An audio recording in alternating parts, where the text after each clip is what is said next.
alunos, tudo bem com vocês? Eu espero que todos estejam em casa se cuidando e estudando, né? Porque o Enem vai acontecer, assim como os vestibulares aí da UES. Então vamos tentar não perder o foco, que a gente está aqui dando todo o apoio para vocês, ó. Vai dar certo. A gente está retornando às nossas atividades educacionais com videoaulas. Mas calma, a gente vai primeiro fazer uma revisão para a gente saber lidar com essa ferramenta. Então, essa aula de hoje é uma revisão do conteúdo de Sociologia do primeiro bimestre. E eu sei, vocês estão com saudade, eu também estou com saudade de vocês. Quer dizer, eu estou com saudade de vocês. Certo? Então vamos lá?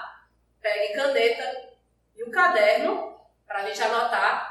E se vocês tiverem dúvida, vocês podem entrar em contato nas plataformas da nossa escola.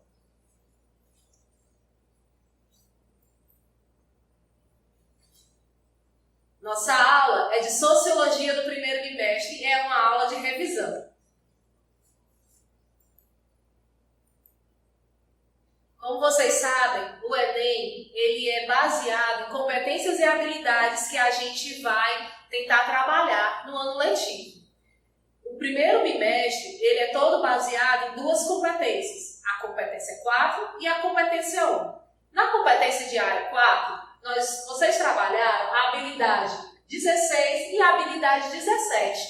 Identificar os registros sobre o papel das técnicas e tecnologias na organização do trabalho e na vida social e analisar os fatores que explicam o impacto das novas tecnologias na produção, na territorialização da produção e no processo de produção. A gente também trabalhou a habilidade 4 da competência 1, comparar pontos de vista expressos em diferentes fontes sobre determinado aspecto da cultura. A nossa aula está relacionada aos 3 primeiros capítulos da sua apostila.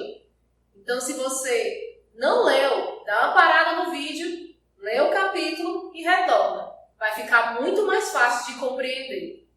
Mas vamos dar início à nossa aula.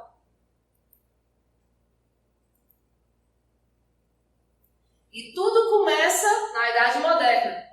Basta lembrar que a gente aqui está tentando ver em que momento a sociologia surge como ciência na história. E a gente precisa lembrar que a transição da Idade Média para a Idade Moderna foi um processo muito importante. Nós tivemos o Iluminismo e o Renascimento como fenômenos que propiciaram o surgimento das ciências humanas. Nós também tivemos o mercantilismo e a mudança no modo de produção. A gente sai do modo de produção feudal, que era baseado no trabalho agrícola, onde eu tinha uma sociedade extremamente estratificada e que não possibilitava a mobilidade social, ou seja, a mudança de uma classe para outra. E a gente vem para a sociedade capitalista, onde a moeda ela obtém agora valor de troca em troca de mercadorias. A gente muda o modo de produção também. Antigamente, na Idade Média, o tempo do trabalho era orientado pelo nascer e pôr do sol. O pessoal literalmente acordava e dormia com as galinhas. Mas, com o passar do tempo e a modo de produção capitalista, eu tenho a institucionalização do controle do corpo e do tempo. Sabe o Big Bang da Inglaterra? Pois é, aquele relógio ele foi construído para marcar o tempo do trabalho. Agora as pessoas tinham tempo de entrar para trabalhar, tempo para comer, tempo para sair, tempo para dormir. E isso representa uma institucionalização do controle sobre o corpo e sobre o tempo. Eu não posso mais dormir todo momento. Um outro fator bem interessante acerca do controle do tempo e do corpo são as escolas. Basta lembrar que as escolas de larga escala, como a nossa, elas foram criadas na Idade Moderna. Afinal de contas, a gente precisava que as pessoas tivessem acesso ao conhecimento. Outra coisa importante também é que a gente sai daquela ideia de que Deus era o centro do conhecimento e passa a ser o homem o centro do conhecimento. E isso tem um nome: antropocentrismo. Lembra? Acho que o Edivaldo falou para vocês. Outra coisa interessante é que, diferente do que muitos autores afirmam, a mudança, a transição do modo de produção feudal para o modo de produção capitalista, ele não acontece só quando surgem as fábricas. Ele começa lá no mercantilismo. E adivinha onde começou? Nas grandes navegações. Exato. A saída das pessoas do território europeu para encontrar novas terras é um ponto interessante para se abordar de uma maneira nova o início do capitalismo no mundo. Uma outra coisa foram as revoluções. As revoluções são momentos históricos extremamente importantes para a gente compreender como e quando teve a ruptura do modo de produção capitalista para o modo de produção, do modo de produção feudal para o modo de produção capitalista. A gente destaca aqui duas revoluções, que são as mais importantes. Uma, que ela vai transformar o modo de produção, e a outra vai transformar os processos sociais e políticos. Vocês já devem saber do que eu estou falando, hein? A Revolução Industrial é a Revolução Francesa. A Revolução Industrial, o início da manufatura, a introdução do processo de produção em larga escala, ele vai representar uma mudança significativa nas relações sociais. Imaginem que no modo de produção feudal, as pessoas se relacionavam e se orientavam suas relações de acordo sem o controle do tempo e do corpo tão forte que vai ter na Idade Moderna. Até isso é um reflexo disso nos dias de hoje, é a rapidez com que as relações se dão. Outro exemplo é a própria globalização, que inicia lá no mercantilismo. Hoje todas as economias são globalizadas. E não só as economias, a cultura e as sociedades, elas também. Não é à toa que uma crise que acontece no norte da Europa vai ter impacto sim aqui no Brasil. É importante lembrar que a Revolução Inglesa ela é um marco histórico que vai modificar e orientar novas relações de produção e vai, de fato, introduzir a sociedade humana no modo de produção capitalista. Concomitante a ela, a gente tem uma outra revolução tão importante quanto a Revolução Francesa. Diferente da Revolução Inglesa, a Revolução Francesa ela vai estar muito mais preocupada em modificar o modo como o poder político e o controle cultural e social se dá. A Revolução Francesa foi responsável por estar trabalhando ideais de liberdade, igualdade e fraternidade. Basta lembrar do lema. Exato? Revolução Francesa, ela trabalha o novo olhar sobre o homem, o antropocentrismo, o homem como centro de todas as coisas. A Revolução Francesa, ela também vai questionar as instituições de poder, que na época era a igreja, que vai perdendo poder, e depois o Estado absolutista, com a monarquia. Voltando no tempo, a gente vê esse percurso que vai culminar na Revolução Francesa. E depois da Revolução Francesa, a gente vai ter a institucionalização do que a gente chama de direitos. Os direitos são extremamente importantes nos dias atuais, mas imaginem que não se tinha essa ideia de direitos e deveres no início da Idade Moderna. É óbvio que a Revolução Francesa ela vai trazer esse elemento também de controle agora pelas classes que surgem nessa transição da Idade Média para a Idade Moderna, que é a burguesia e o proletariado. Novas classes sociais surgem e novas relações também vão surgir a partir delas. Terminado todo esse contexto histórico, fica fácil identificar onde a sociologia vai surgir, né? Imaginem que as duas revoluções, a sociedade estava em caos, greves, quebra-quebra.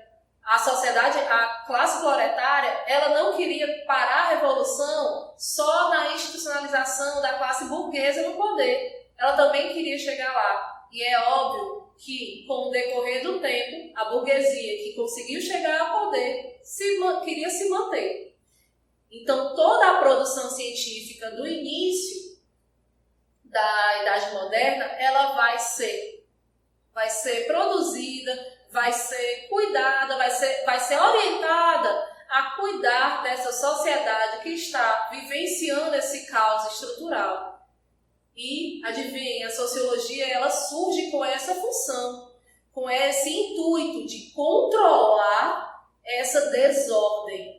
Controlar a desordem, isso parece coisa de sociólogo, logo lá no início, né? Mas a gente sabe de onde vem. Isso daí representa a visão positivista. E a gente já viu, no primeiro e no segundo ano, quais são os teóricos clássicos que têm essa visão positivista.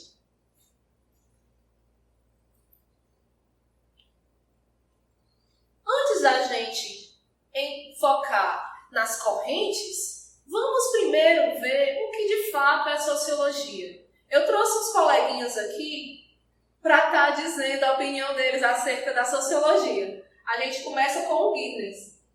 Para ele, sociologia é o estudo da vida social humana, dos grupos e das sociedades. É uma tarefa fascinante e constrangedora, na medida em que o tema de estudo é o nosso próprio comportamento enquanto seres sociais. Olha que bacana, nós somos seres sociais. Vocês sabem por quê? Porque nós não vivemos se não for numa comunidade humana. Até o esquizofrênico, o doente que é esquizofrênico, ele cria uma sociedade na loucura dele, porque o desenvolvimento dos humanos, eles se dão especialmente em contato com outros humanos. Ah, mas isso não é muito diferente das sociedades animais. Um outro colega é o Bourdieu. O Bourdieu, ele disse que o objetivo, a função da sociologia, como de todas as ciências, é desvelar o que está escondido. A diferença é que, ao invés da gente tentar compreender as leis da física quântica, a gente quer buscar entender por que a gente faz certas coisas.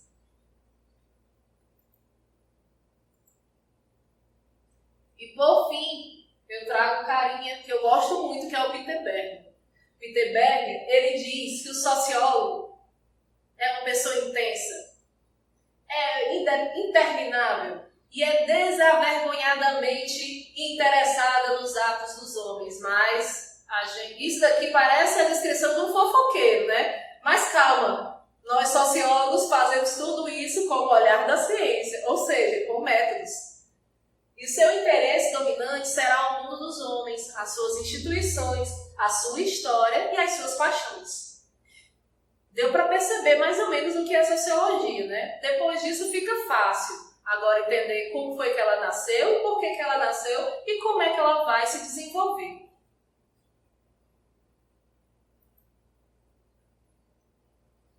E tudo começa com esse carinha, o Comte. Vocês já conhecem ele, da filosofia também. Vou dizer para Edivaldo que vocês já estavam sabendo, hein? O Comte, ele não é um sociólogo, ele é um filósofo. E ele é um filósofo muito importante do positivismo. Para o Comte, ele dizia o quê? Que só a ciência poderia tirar a sociedade daquele caos desordenado. O Comte, ele está, historicamente, vivenciando todas as transformações sociais das revoluções. E para ele, o conhecimento da sociedade só pode ser alcançado por meio da investigação científica. E a ciência pode ser usada para construir um mundo melhor. Olha que visão romântica, como eu te achava que a ciência iria trazer a ordem, iria trazer a iluminação, bem parecido com o que os iluministas falavam, né? E que a ciência iria renovar essa sociedade, que naquele momento estava vivenciando o caos, a desordem.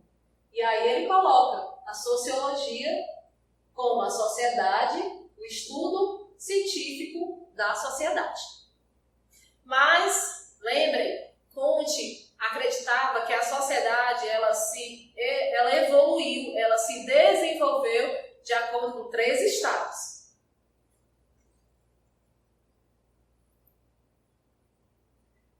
Estado teológico, onde as coisas eram explicadas por meio da força divina. Deuses.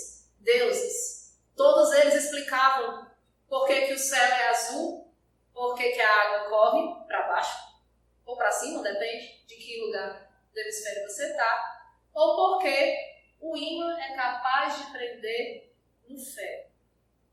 E por que a gente se mantém de pé? Para ele, todas essas questões que parecem bobas para a gente hoje, na verdade eram questões filosóficas extremamente importantes. Mas no estado teológico, tudo era explicado pelas forças divinas. No estado metafísico, é algo que vocês já viram, inclusive, que lembra muito a questão da Grécia e da Roma Antiga. As coisas pararam de ser explicadas pela força de Deus ou de deuses e passaram a ser explicadas pelo mistério, pelas forças abstratas. Lembra daqueles filósofos que falavam do ser elemental, da água, do ar? Pois é, o Comte, ele caracteriza o estado metafísico como esse estado em que as explicações elas se davam por meio dessas forças abstratas. E, por fim, a sociedade iria evoluir tanto que chegaria no estado positivo, ou, como a gente conhece, no positivismo, que é justamente a explicação dos fenômenos naturais, sociais, culturais, por meio do estudo científico. E é muito importante a gente compreender esses três estados, porque cai muito no Enem a diferença um do outro, principalmente dialogando com a história e a filosofia.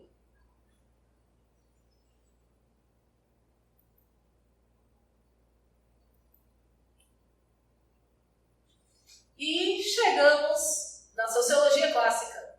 Eu tenho aqui o Senhor do Cairo, Jedi, que a força externa esteja com você. A gente está brincando, mas vocês sabem que para o Durkheim, o fato social, ele precisa ter 3 características. Vocês estão lembrando, né, que fato social, na verdade, é o objeto da sociologia. E que ele precisa ser externo ao indivíduo, ele precisa ser geral, ou seja, ocorrer em todas as sociedades, e ele também precisa ser coercitivo. Ou seja, ele acontece independente da vontade do indivíduo. É muito importante compreender que para o Senhor do Cairo, os fatos sociais, eles acontecem em todas as sociedades e obedecem a essas leis de ser exterior e de ser geral e de ser coercitivo, tá certo? Mas ele foca os estudos dele naquilo que a gente chama de instituições sociais.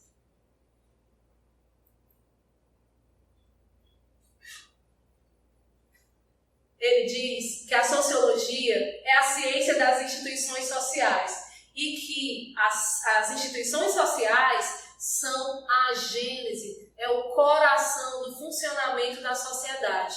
Lembra que vocês viram no segundo ano que o método do Durkheim é o funcionalismo? Ou seja, cada parte da sociedade ela tem que funcionar, ela tem que estar sadia para que o corpo todo esteja funcionando. E aí ele coloca que as instituições sociais elas vão estabelecer as normas, os valores e as ideias que vão fazer parte desse grupo social. As instituições sociais são as responsáveis pelo processo de socialização da gente. Começa na família, quando a gente começa a compreender que nem tudo gira no nosso umbigo, e depois a gente vem para a escola para compreender e aprender a nos relacionar uns com os outros. Tem gente que até sai da faculdade sem aprender isso, mas tudo bem, não é culpa da instituição, né?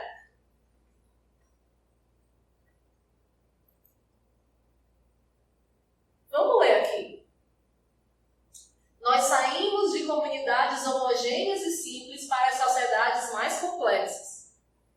A religião e a cultura criavam uma consciência coletiva que produzia a solidariedade. Mas na sociedade moderna, a divisão do trabalho gerou maior especialização. A solidariedade é agora produzida pela interdependência entre os indivíduos com funções especializadas. A sociedade, assim como o corpo humano, tem partes, necessidades e funcionamento interrelacionados. E aqui nós temos um resumo da teoria da solidariedade orgânica e mecânica para educar. Digamos que é um resumão daquilo que ele procura abordar nas suas análises. Deu para entender? Se ficar dúvida, faz e pergunta, viu? Que a gente explica depois.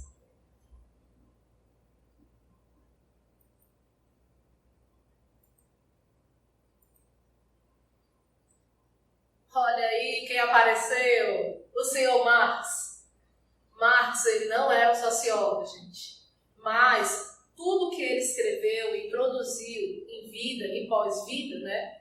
Porque as pessoas ficaram para escrever seus escritos pós-morte, eles serviram como base de análise e estudo nas mais variadas ciências humanas. Não é à toa que o pessoal da economia, da história, da filosofia, da sociologia, do serviço social, da administração, tem cadeiras só sobre a teoria marxiana.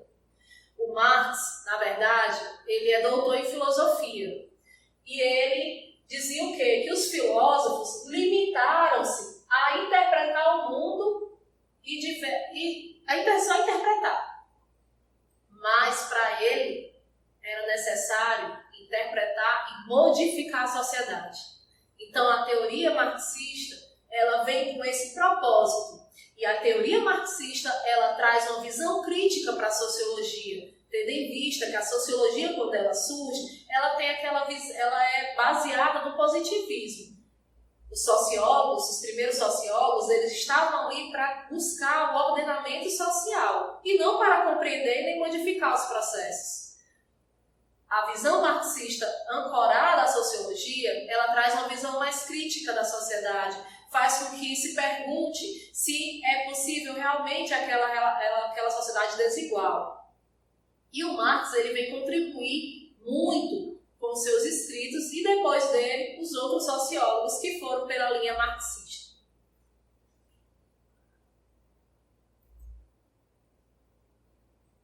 Cabe lembrar que o método do Marx é o materialismo histórico dialético, ou seja, o estudo dos meios de produção vão se modificando no decorrer da história. E quando eu modifico o modo de produção, eu modifico a história.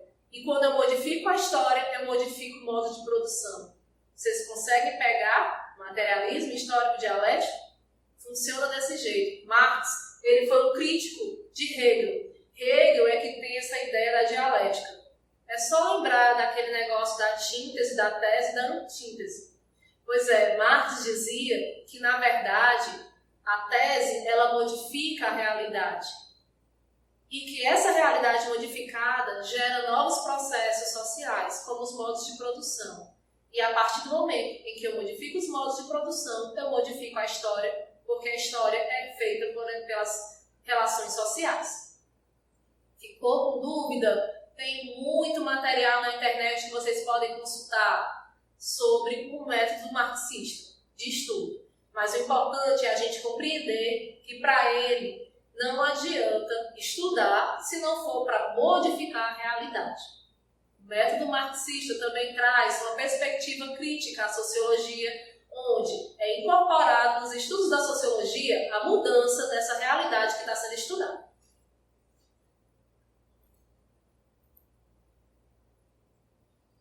E aqui eu estou fazendo a ligação. Calma, não é o Dragon Ball. Aqui é o Marx Weber.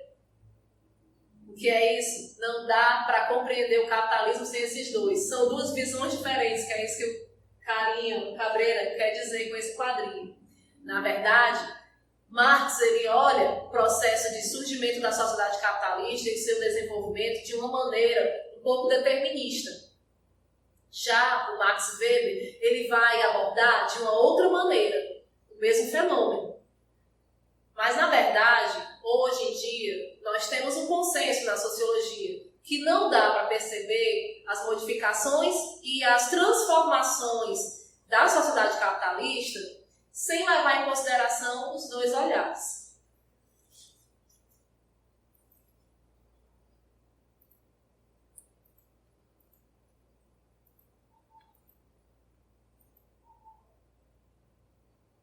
Olha aí, alguém está falando de ação social? Weber é o teórico da compreensão.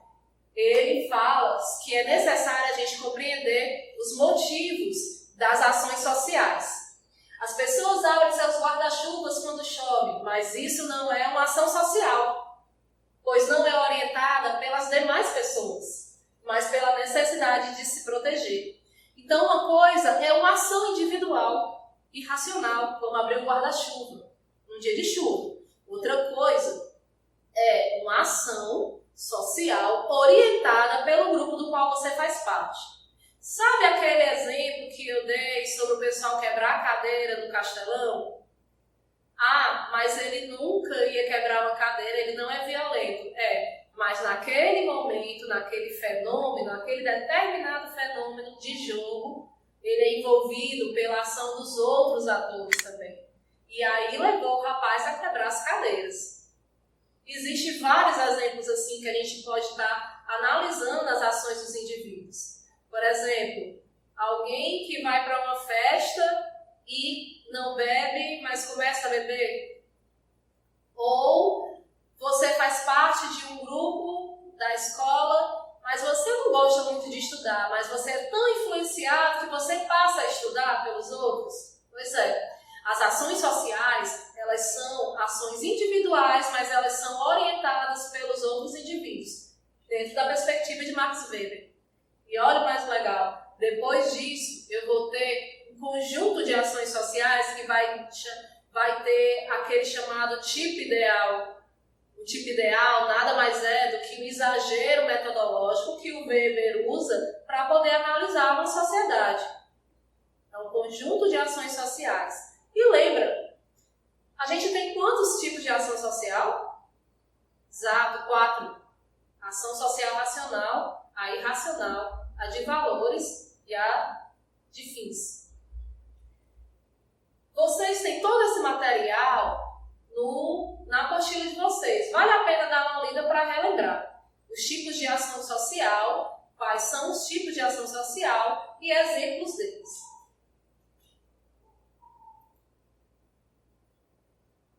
E aqui nós temos, não é o regelado, mas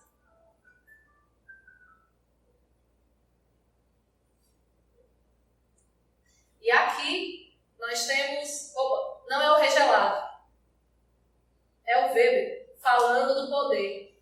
Para ele, o poder é um tipo ideal, é toda chance, seja ela qual for, de impor a própria vontade numa relação social, mesmo que as outras pessoas não queiram. Para ele, o tipo ideal é só um exagero da realidade. Na verdade, você não vai achar o poder do jeito que ele interpreta, do jeito que ele escreveu, na realidade. Você vai achar ele diluído, ele de diversas maneiras. Poder é uma das perspectivas bem estudadas pelo Max Weber.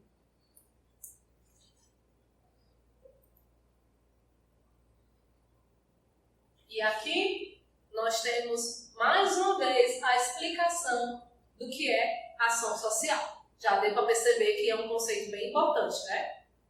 Ação social é quando o indivíduo age em sociedade com base numa expectativa dessa mesma sociedade.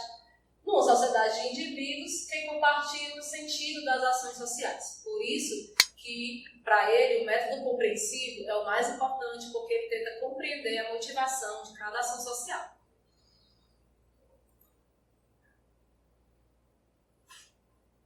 Aqui é um conjunto de todos os conceitos bem importantes. Ação social, classes sociais e instituições sociais. Nada mais é do que a relação como indivíduo e sociedade vão se dar nas respectivas teorias deles.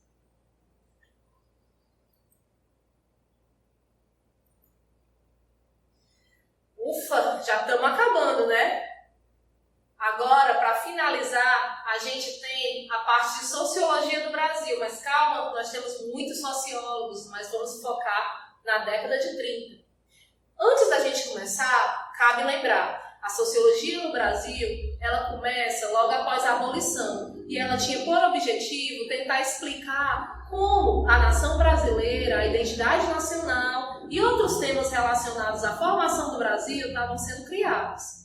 A gente destaca aqui 3 sociólogos da chamada década de 30, mas os estudos de sociologia elas começam anterior a essa época, 1888. Basta lembrar que Euclides da Cunha e Oliveira Viana foram grandes nomes e tem na apostila de vocês sobre eles.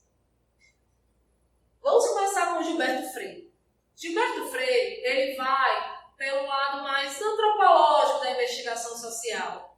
Ele meio que mistura um pouco do Durkheim com a corrente da antropologia cultural, sabe? Aquela que queria explicar por que as comunidades humanas agem como elas são. Agem e são como são. E por quê?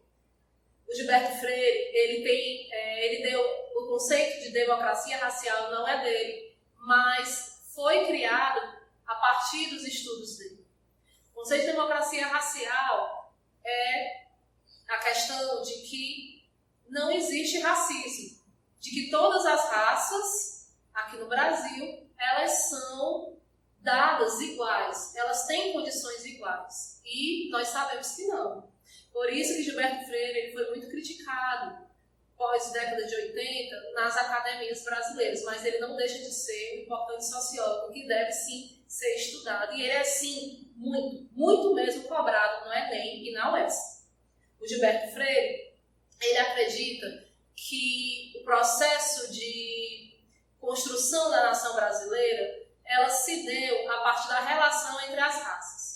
Ele diz que a relação interracial foi uma contribuição, sim, para a formação do povo brasileiro.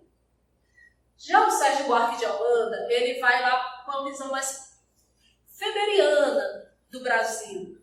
Para ele, as questões culturais elas vão estar relacionadas ao aparecimento de uma coisa peculiar que ele chamou de homem cordial. O homem cordial, na verdade, é um tipo ideal. O Sérgio Buarque, ele é bem weberiano nisso. Ele diz que o tipo ideal, ele é um modelo para ser estudado e que o tipo ideal brasileiro é o homem cordial. Aquele que não questiona quando é imposto uma ordem, mas que vai tentar usar o jeitinho brasileiro para poder se desviar das normas. Isso também é uma visão um pouco determinista. De qualquer forma, Sérgio Buarque de Holanda, ele é assim, um dos sociólogos também que é muito cobrados nos exames, né? Tanto Enem como o UES. E por fim, de uma visão mais marxista, eu tenho Caio Prado Júnior. Caio Prado Júnior, ele tentou desenvolver e compreender por que o Brasil ele ocupa a posição de subdesenvolvimento no mundo. E aí ele vai por uma linha mais econômica, né? Que lembra muito as questões de Marx. E aí ele tenta visualizar por que o desenvolvimento do Brasil ele está associado à escravidão, ao modo de produção escravocrata. Depois dele nós vamos ter Florestan Fernandes e Darcy Ribeiro, que também vão abordar, mas de uma maneira mais crítica, certo? A questão que Caio Prado Júnior traz é justamente a reflexão sobre a posição ocupada no subdesenvolvimento do Brasil.